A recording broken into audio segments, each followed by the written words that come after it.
Okay, welcome to Eclipse Megamovie 2024 volunteer meeting today. Yay, you're all here. Um, right, it's 2025. I know, 2024, 2025. It is 2025. It is September of 2025. And we saw the eclipse a year and a half ago. Hmm. And we're still working with the data you all have. It's exciting. Um, Maybe right before so our main purpose today is to get some thoughts back from you all.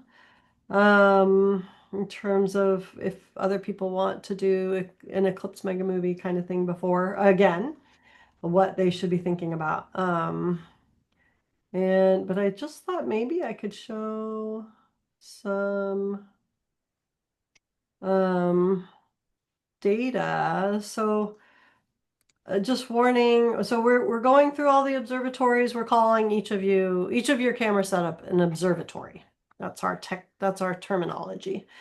And we are using your flats and your darks, and your biases to calibrate the data. And then we have and by we, I mean some students and Troy. Troy's not here today, but some of our students here. And they're running some code that is aligning the images with each other, just the different exposure times that you had, because of course, as you were taking different exposures of the corona, the whole field of view was moving because Earth moves and the moon moves and the sun moves. So things were rotating and moving, but we were trying, as you all, most of you had tracking mounts, so you were mostly keeping it at least in the center and aligning with tracking the sun. But so the ones I'm showing you, I don't know who took them. They're just two, four, six, seven out of the 120 we got. So I don't know if any of them are yours or not, but I'll show you kind of some of the challenges that we're having, but also some successes. So I'm going to share my screen here. Share. Okay, and welcome to those of you who just are joining. I was just showing some of the work that the students are doing. We're trying to get this to our solar scientist, Juan Carlos, to then put the HDR images together to do some analysis. So what you're seeing here are some of the high dynamic range images. Um, and so here's one. And then we're also doing a false color image just in part so we know it's a different one, but you can see this was it has a log scale to the brightness of the corona. So you can see that little coronal hole there. And here's another high dynamic. But you can see that these are not, anyways, you'll see all the difference in just in scale and size. Let me go back to another one. So here's someone who probably had a telescope. And so you can see the zoom in. This is all just using the same code as much as possible of the same code on everyone's different images. So part of that is to crop the images. So here you can see another telescope image. Got some of these chromospheric prominences. Beautiful, beautiful. And so what you're seeing here is they're all the same. I think I'm pretty sure they're the same HDR. They just changed the way that the image is showing the pixels. So stretching the light curve and rotating them around. So here's another telescope, clearly. So it's probably one of you all. Here's a camera picture. Let's see. Anyways, it gives you a sense of even after we're processing them. So like here, these are when we have a really hard time aligning them. We get these kind of strange shadow effects. Usually that's I'm not sure actually. We're still we're still just trying to figure these things out. There's so much diversity in the photos we got. So like this is one like it was like that, but then when we processed it, we flattened it. We were able to align it. So see, here's the aligned one. So this is before the alignment code and after the alignment code. So you can see how useful code is. So there's just some examples of some of the observatories that we've processed in no particular order. Um, all right. So yes, we are converting them all right now to black and white. So that's one of the first steps we do is we convert to grayscale. So we flatten the RGB. So we haven't done anything with the colors yet. I mean, there's so much we can do. But so what we're trying to do also, while we're doing this analysis or writing the code, the other thing that we are doing, Troy really is doing right now, is taking all of your images. And so I think we showed you a couple months ago how we were organizing all the metadata. So sometimes in the geographic latitude and longitude, sometimes people forgot to put a negative sign in, so we had to go and put the negative signs in, or sometimes they used a different coordinate system, and some people used universal time, and some people use local time. So once we've cleaned up like we have everything consistent, that's something that is, so we're done, we're almost done with that process. And now what's happening, I mean, we are done with that process, but we're also trying to make sure that we have what's known as the FITS file headers for the astronomers and heliophysicists in the world, so they can get they get the headers of the metadata that they're expecting. So there's also that piece of it that happens and takes time. It's not hard, it just takes time. So all of that's happening and pretty much is done. And so now Troy is putting all of your data into a database that you can go and find it and you can just download it yourself. So we're almost to that point, and he's made a really beautiful interface. And then he thought he had, I don't know if you remember, but first all your data went to Berkeley, and then they put it on a big hard drive, a terabyte, multi-terabyte drive. And then Juan drove it up here to Sonoma County and then gave us a copy of all of your data because it was too much data to just get over the internet. Some of you might remember how long it took for you to upload your data. That was just one of you. So, so Juan had to drive a big hard drive here. And then, so Troy has been doing all this great work to, look through that and gather stuff. And then, so he had basically kind of tagged all the data with all of your metadata from your survey. And then he just found like 30 more observatories on that hard drive that somehow had been organized in such a way that his computer code he wrote to do some of this work missed some of the observatories, so missed some of the data. So we actually have more data than we've been sharing, that we've been telling you. So that's kind of cool. So now anyways, now that's all going to be up, and you're going to be able to get it down probably by the end of October. And that's just what we're calling our level 1 data, which just means the data the way you gave it to us, and then with the metadata correct. So then you all will have access to that. So sorry it's taken so long. It's a big project. It's terabytes. When it's compressed, it's a terabyte of data compressed. So it's many, many more terabytes of data, non-compressed. So great work, giving us lots and lots and lots of data. Okay, so with that, we are curious about some of your feedback for a future, like what would you say? So our prompt, I think, is, what are you what are suggestions for um for the guide that we gave out? So many of you gave us a lot of suggestions for our gold standard guide, but now we have a chance to make more revisions to it. Um, Thank you, Richard. That's very helpful, actually. Hopefully it won't take us 30 years, but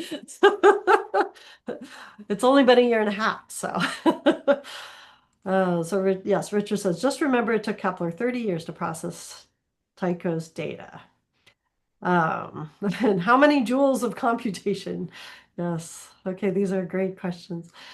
Um, Okay, so now is your chance to let us know. You not only did you participate in gathering data, many of you, and you gave us feedback originally. Some of you gave us feedback while we were developing the gold standard guide. Thank you, thank you, thank you, and reminded us of the cameras you had. So we had to pivot some. So what, and then you got the data, and then you've been kind of hearing how it's been processing the data, the things we've had to go through to kind of even just organize the data. So I'm ready for you all to start sharing. Anyone want to share? And Hannah put a prompt. What would someone wanting to photograph a total solar eclipse for the first time need to know? So all of those questions. Laura, Yes, Jesse. I think something that would be really important because not everybody will have it with a tracking mount would be that for those who do intend to use the tracking mount, to make sure to practice not only with the tracking mount, but also without it. Because as I found out, it failed Right. 2 minutes before before go time. And you really need to, I mean, I had the experience from the previous one, so it wasn't an issue. The only issue I had was, trying to regroup. But I think that for those who intend to use the tracking mounts, it would be really imperative to also practice and get everything down pat without it. Yes, that's a great point because you never know when it's going to fail. So great. Thank you, Jesse. Robert? I have a tracking mount, and I agree 100% with what Jesse's saying. Um, Even with a good tracking mount, it seems like it gets out of, not in the center. And of course, I was just doing my video with a Panasonic video camera and some extra lenses, and of course, the solar lens. And it's gotten old, and I hardly get it out of the box anymore. So now I wondered if we could come up with, is there a standardization that you're going to show with what video equipment we should have? Or because now I had just purchased a shift cam 240 millimeter lens for my iPhone. It has not arrived yet, and I'm anxious to use it because honestly, I'm lazy and old and don't want to carry heavy equipment around. And I found my iPhone does an excellent job. I've done some lunar um, videos now. I haven't, of course, done any eclipse since our 24 eclipse, and also where people were at. I was in London, Arkansas. Some of you were on the West Coast, and some people, people were at other places. No, nobody was on the West Coast. Excuse me. Well, the west coast of Mexico. Yeah. Yes, that's true. Hmm. The West Coast of Mexico, but not the West Coast of the United States. But I also did the 2017 Hmm. or eclipse and had to go up to Nebraska from Hmm. here in Oklahoma. I just, looking at you're always looking at weather and saying, where am I going to have clear skies and where do I got to go? And it's happy in both places. And so I look at mine and say, well, mine's not super expensive camera, but it still came out pretty nice.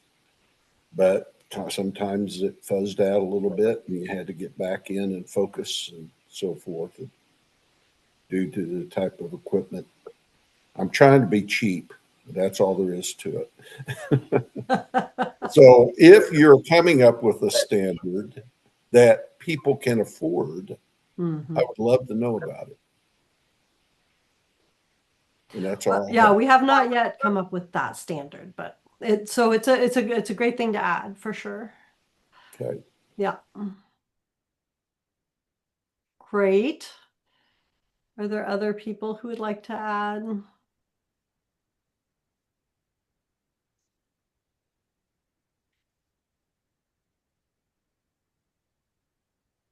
Well, one thing is that we just before the total eclipse happens, we put on a ND 10,000 or 100,000 screen, and we need to remove actual totality time. So, and then all the setting, ISO or exposure time, everything's shifting. So probably little bit what exactly the data needed, and then what timing, what kind of like a setting is needed. Probably that would be the challenging part because we need to switch everything in a few seconds. So Yeah. So you're saying, let me just paraphrase. So you're saying that like as you're taking pictures of the partial your entire camera setup is 100% different really than what you need for total. Where is that what you're saying? And yeah, then you have very little time to go from from the partial setup where you have a filter and you want, different exposure times than what you're going to expect for the. yeah, especially I think exposure time is more critical because darker obviously, and like how much exposure so that the more corona focus or more other things focus, what depends on that. And then we are limited time, so maybe max 3 minutes, so we need to what kind of like data and what kind of like setting we really need it for this project Yeah, versus or art or different purpose. So right. Yeah, and I think as we're analyzing the data more, we'll be able to answer that question better. So that's a great question, and also to look at kind of what exposure times ended up being really useful because there are some that did for the 2017 data also. So that's a great. So Hannah's taking notes. So I just want to see if you've got that in there. So Hannah, maybe say something like, what exposure times are most useful for the science? Maybe you could put for the science in there. Thanks. Great. Okay, I think you had your hand up next. Hi, Richard here. I would suggest, like months before, get some books. Let's see if I can get these focused here. This seems to be twisting around background. A couple of books on astrophotography. They have tables of suitable exposure levels.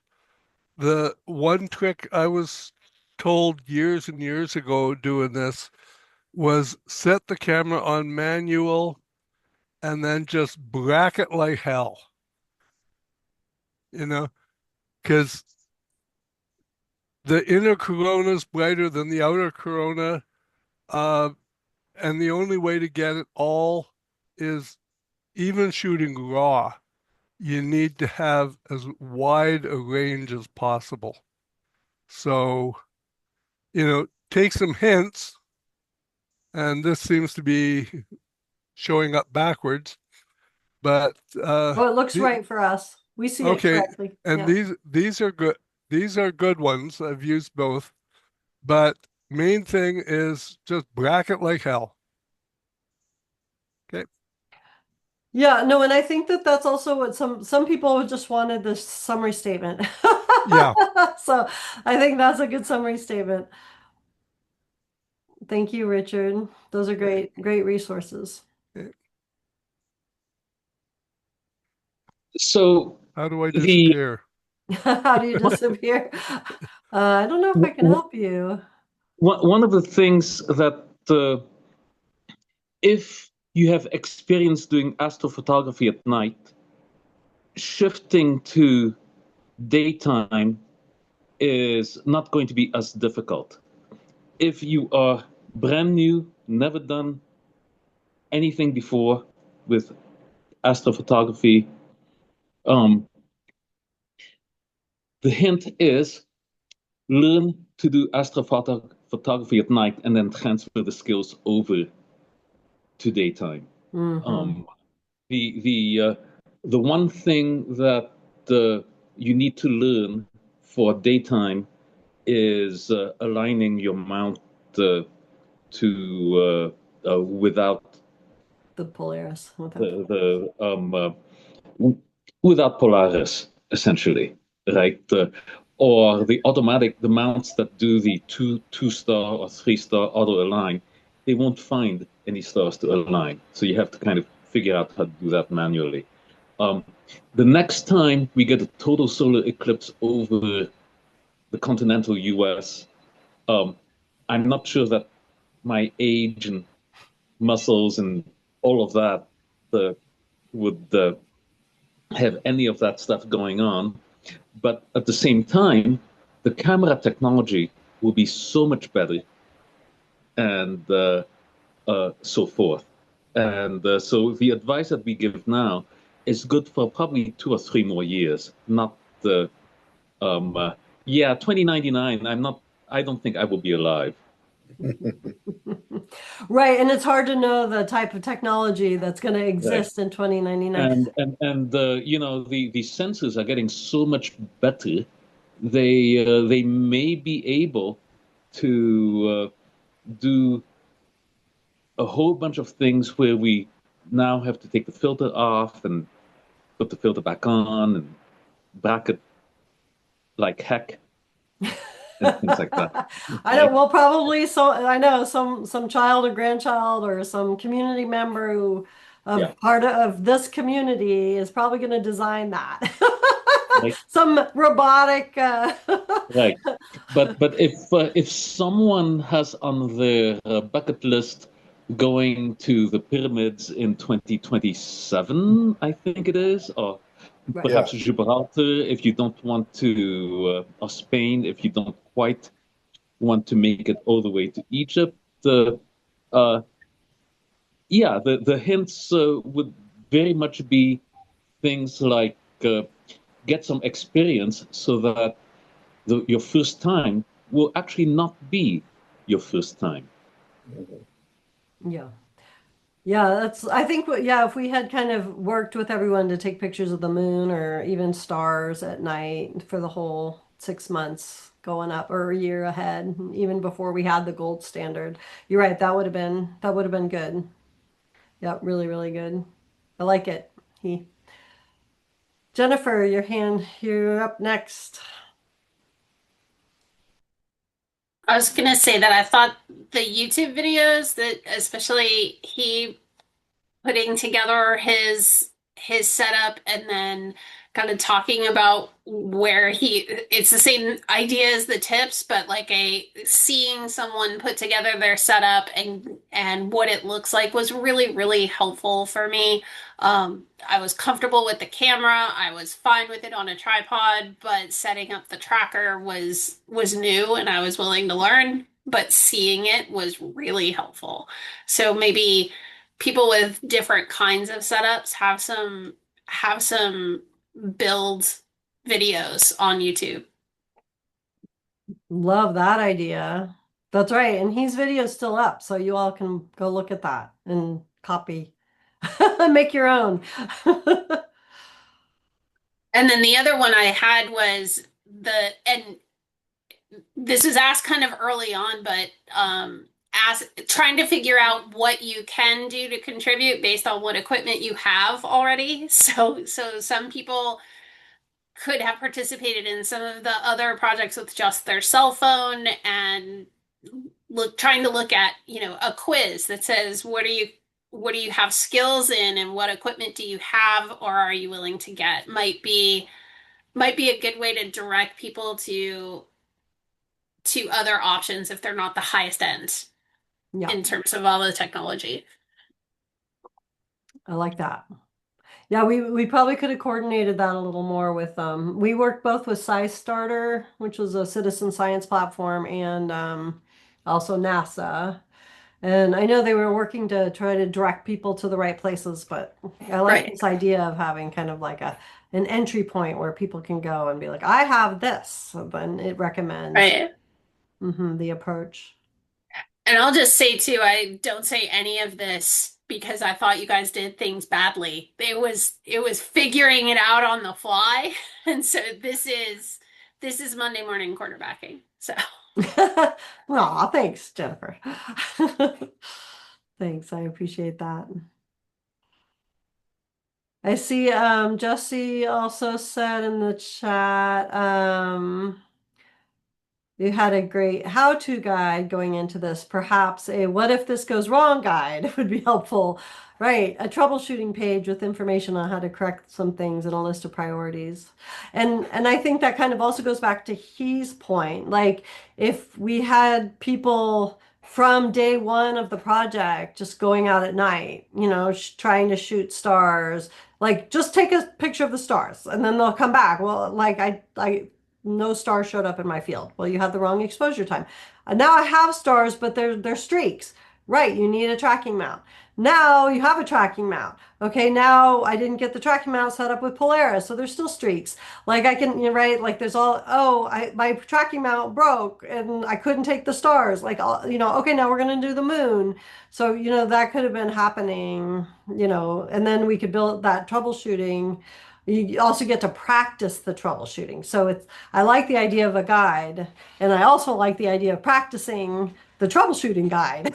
So, and we might have found that, some of our mounts were less robust than we thought with some of your equipment sooner, right? If we had said, okay, take them all out, let's take pictures with the mount with the stars or the moon so I like this. I'm liking all of your suggestions. This is great. Um, yeah, can I increase my H index if you cite my video? Yes, I think so. I love it. The other thing that I think since we're keeping track of things, Hannah, in your notes there, there was some way that we were describing the whites in the guide, I think, that it wasn't quite right. Um, I think we were trying to shy away from talking about histograms, but I think, again, if we just started even doing histograms at night, then you would know what a histogram was. And then you would know, no, we want the histogram in the center of your field. So a lot of the histograms we got on whites were kind of offset a bit, which was fine because we can move them to the center. So it worked out fine. But again, I think some of these things we can test again. Yeah, I like, and the moon is a really nice. I think Robert, you were talking about the moon that you're testing right now with your equipment. Your cheaper equipment with the moon, and you're getting some really nice pictures. And I Yeah, think you had your hand up earlier again. yeah, I love doing night astrophotography. Did anybody do the comet we had 6, 8 months ago? I can't remember the name of it, but I remember going out just with the iPhone, and it didn't do very well. Then I had a friend that had the other brand phone, and it looked like the pictures were great. Well, then I got the new 16 Pro Max, and now I can do the moon. I can do stars. Can't believe how well it's increased, in the quality. So that's why I said, well, the next time I do an Eclipse, which I don't know when I'll get to do it, unless I go to Egypt and with thousands of people looking over the pyramids.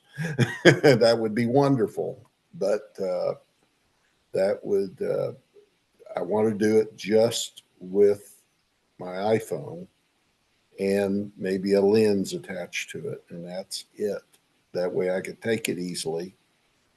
And then I'm trying to find a small, lightweight tracking tripod.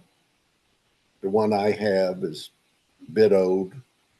It's made for telescopes or cameras, but it weighs too much to go with me to Egypt if I get to go. But I think the lighter with great quality that we can get, the better. That's all I can say. Yeah, well, and that was, in 2012 when we got together with Hugh Hudson and Mark Bender and just all these people, that, the vision, we were a little too hopeful about smartphones in the 20 by 2017. We thought maybe we would have what you're describing in 2017, and then that didn't happen. And then in 2024, the same things. But I do think that our next yeah, in 2045, Joe, and well, I have this ball, the eclipse ball that shows all the different eclipses. Oops. It keeps popping out here. Here, let me just get rid of my background. Auto frame, adjust background. I'll do none here. Yeah, so I mean, you can go online and see this too, but I have this wonderful globe. I don't know if any of you have this too, but you can see they show the paths over the US. So you can see August. Am I showing the US here? August 21st. Wait, that's us. No. August 12th. That globe is really nifty. August 12th. I know, isn't it cool? Yeah. Joe, I think you're going to get a bunch of house guests. How do you feel about that?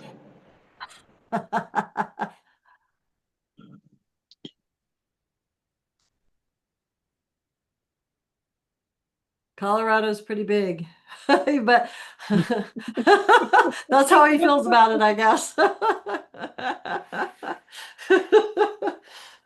We're not getting invited, he. Ah, well. But good try. Maybe if we bring barbecue, he'll let us camp. Exactly. We're from the original crew. Yes. I love it.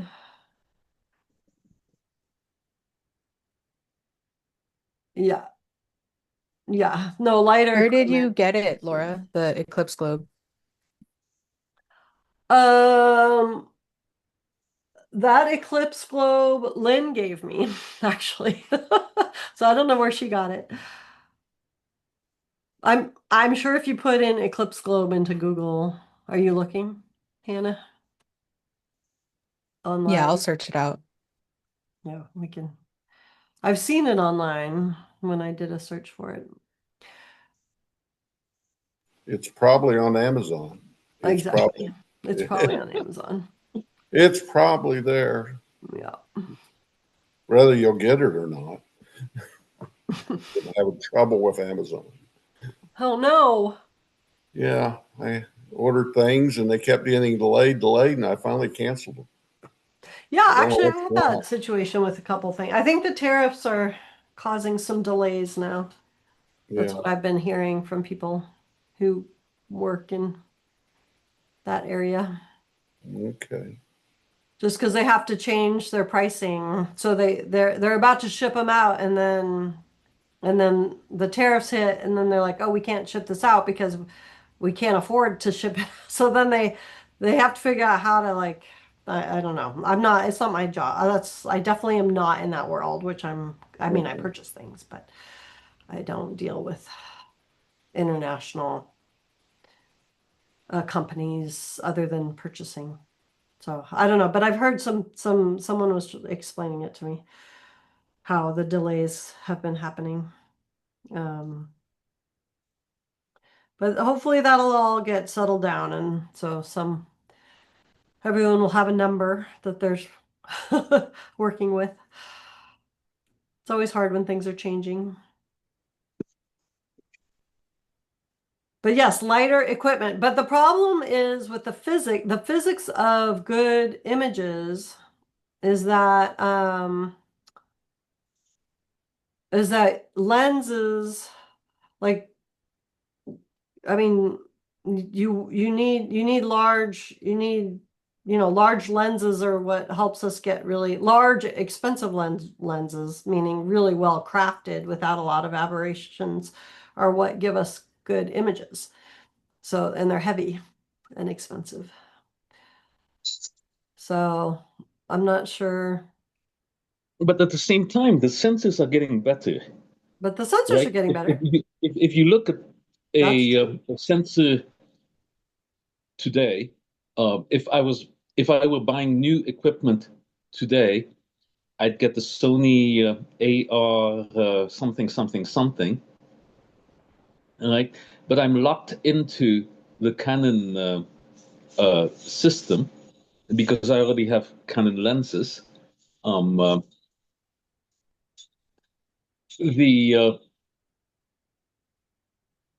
And the way that that computer smushed that streaky image of the double exposure into a shot, that's really impressive.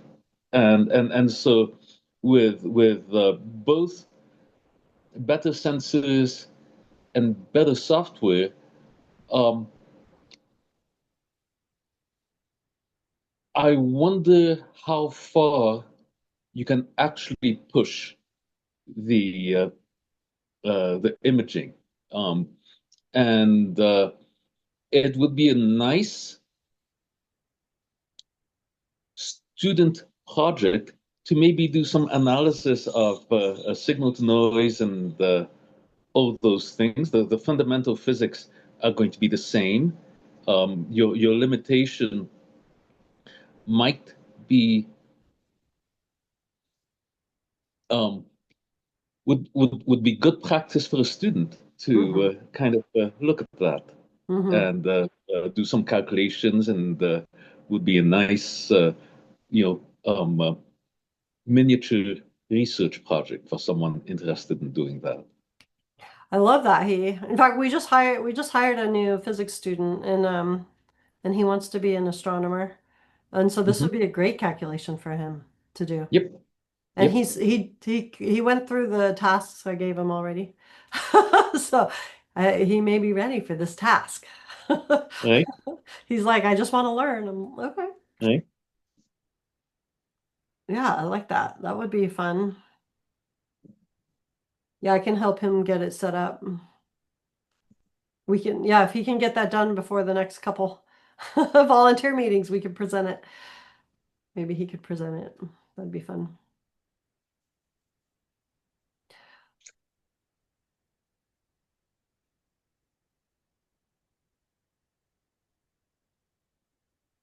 And so he'd have to learn some adjacent skills, right? The ability experimentalists have to pick up a whole bunch of things on the side, and so this will give your student a bit of a taste for that. Yeah, I agree. Yeah. And then Cause and Heather asked, Oh, okay, never mind. I saw her question on the chat, so Laura, take it away.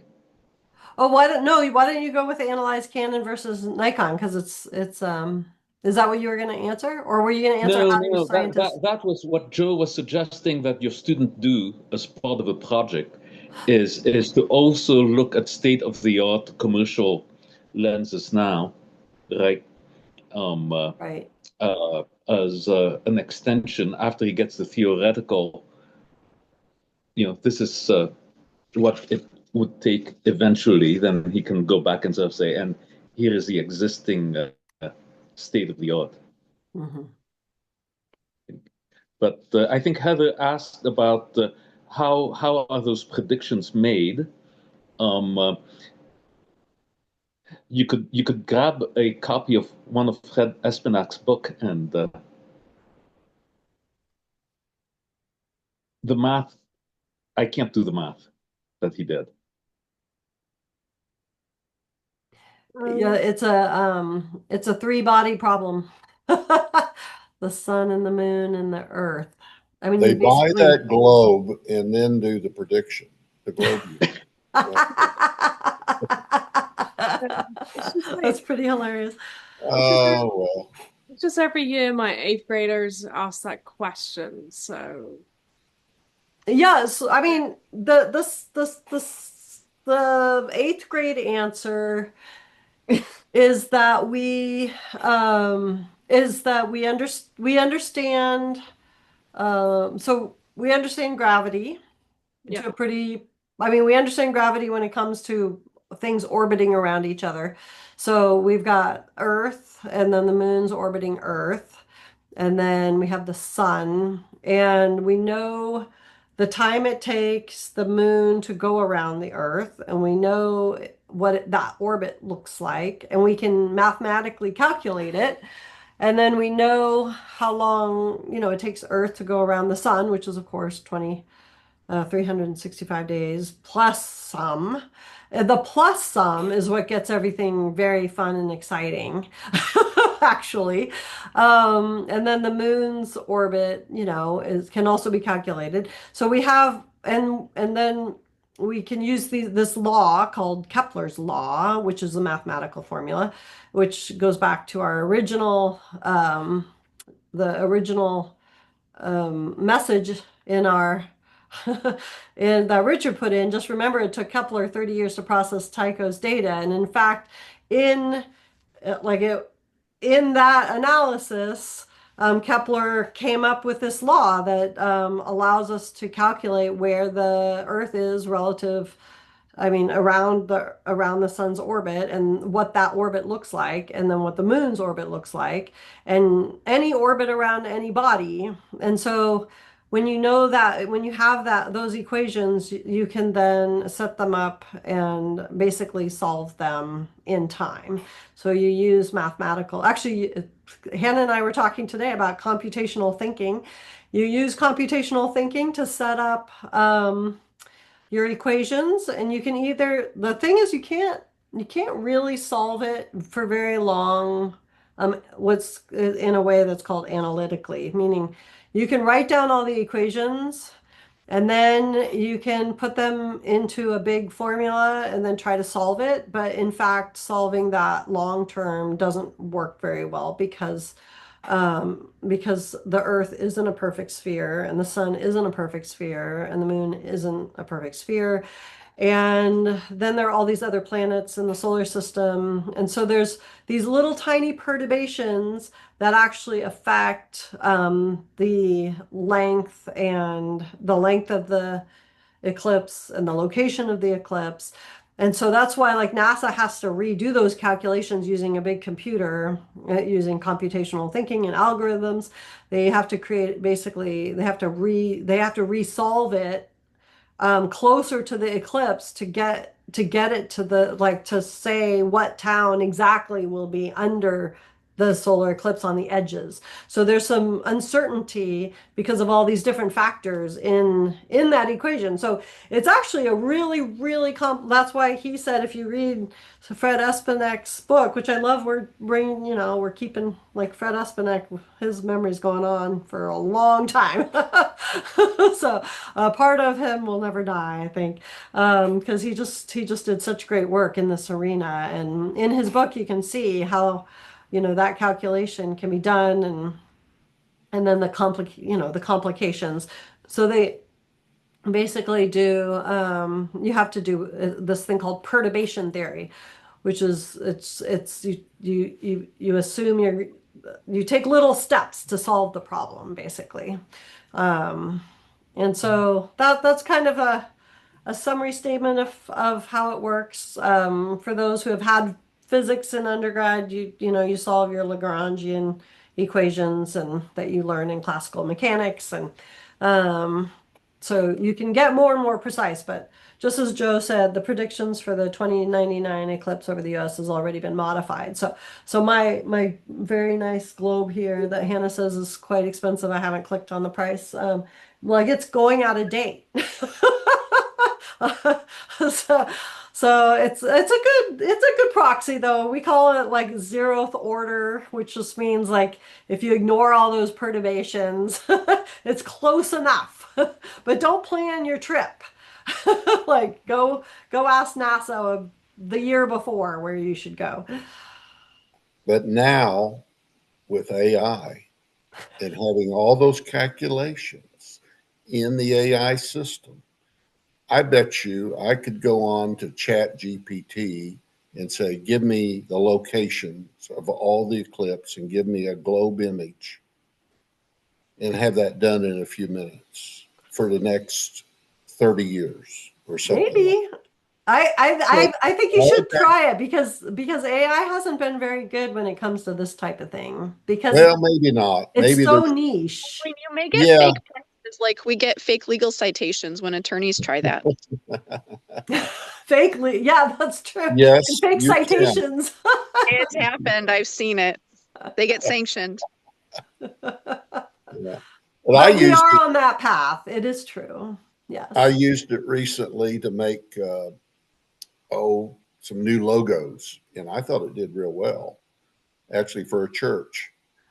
And this church wanted the new logo, and I just typed in what I wanted. I said I want a cross with the sun behind it and the stars, and it came out real nice. And they used it. The church used it as their logo. And I don't want to be. I could send it to you and show you what it ended up, but I think it ended up real nice, and I'm glad I got the idea of the sun behind the cross. You know, I got astronomy into the church logo, I so know. I was noticing that. Way to go. but it's amazing what it can do, and I know it can make a few mistakes, and but it is amazing.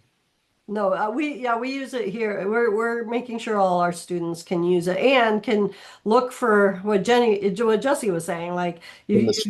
you've gotta learn also and those of us who are experts in our profession, like we can notice right away, right? Like, but if I couldn't tell if a law thing was wrong because I'm not a lawyer, right? So Mhm. I would have to get someone who is a lawyer. Yeah, trust but verify.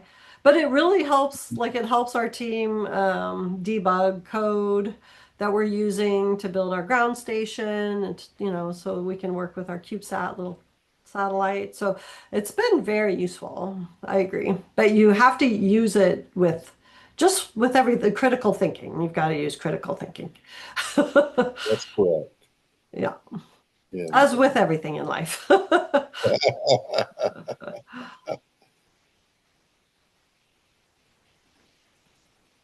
Yeah. mm, Okay, I love it. Any other questions or comments that people have?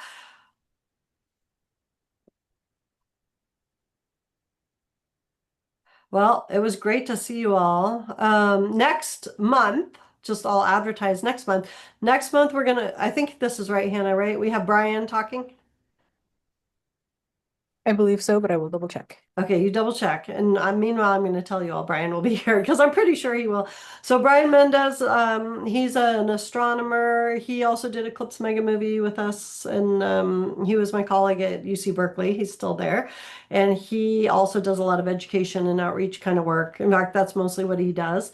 And he is on the Carruthers geocoronal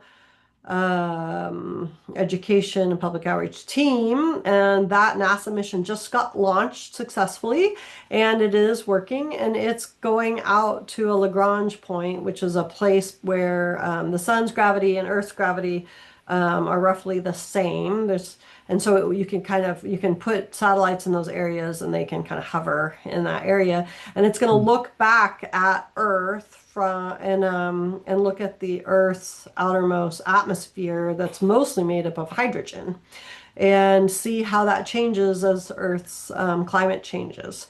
So it's Brian will come and tell you more about that next Next month is Vivian, Oh, Vivian's next month. and then So- Brian's after that. Brian's in November. So many of you, how many of you remember Vivian White? Nope, none of you from Vivian from the ASP. I remember her. Yeah, so she's gonna come and talk to you about she's going to come talk to you about she was funded by NASA to work with people during the total solar eclipse, but both on but mostly off the path of totality. So all the people who got to see just the partial eclipses, and she trained I think something like 500 people or maybe more. There was tons of ambassadors that she trained across the country, and they all held parties and events, and so they reached millions of people with the partial eclipses. So Where that's would I find the Megamovie for the 2017 eclipse? Is there such thing? it's on our website, but Okay. I think it's in the 2017 section, maybe under media. Okay. So Brian's in November. And also I don't know if you all have noticed, but we put you all on the data and attribution page. If you don't see yourself there, you should let us know as soon as possible. If you go to media and then you click on the right on 2017 Megamovie, then the 3 movies are there. So we're still trying to get our Megamovie for 2024. We're later than we were. Not having Regulus has been a problem. So we're doing the best we can. Oh yeah, and the March conference. Thank you. Yes. So we're going to put out a survey to see. We're calling it the Eclipse Megamovie Project meeting and workshop. And we're going to invite.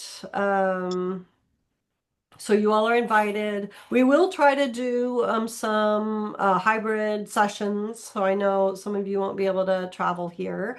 So we're gonna work that into the planning. And so we have a survey that Darlene just finished up. So I would really appreciate it if everyone could take that survey. It's anonymous. It's just to try to get a sense of how many people do want to come to Sonoma County and how many people want to attend virtually. What kind of thing you might want to present if you do want to present. But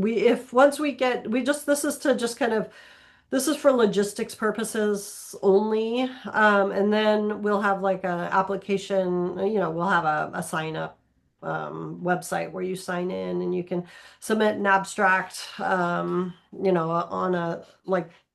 to share your experience. Really anything you want to share. You could share your setup. You could share your pictures. You could share the things you learned. You could share your troubleshooting guide that you made. You could share you could share the video you already made and other people didn't get to see. You could share some analysis that you do with the data because it will be available to you. You could, anyways, you could share some art that you made. It's really open. The idea, you could just reflect on your experience of going and what happened at the we're really trying to keep it as a really open, like you know, like we've put these dates. We're not going to have an event like this until 2045. So that's, you know, that's another 20 years from now. So we want to reflect on what happened.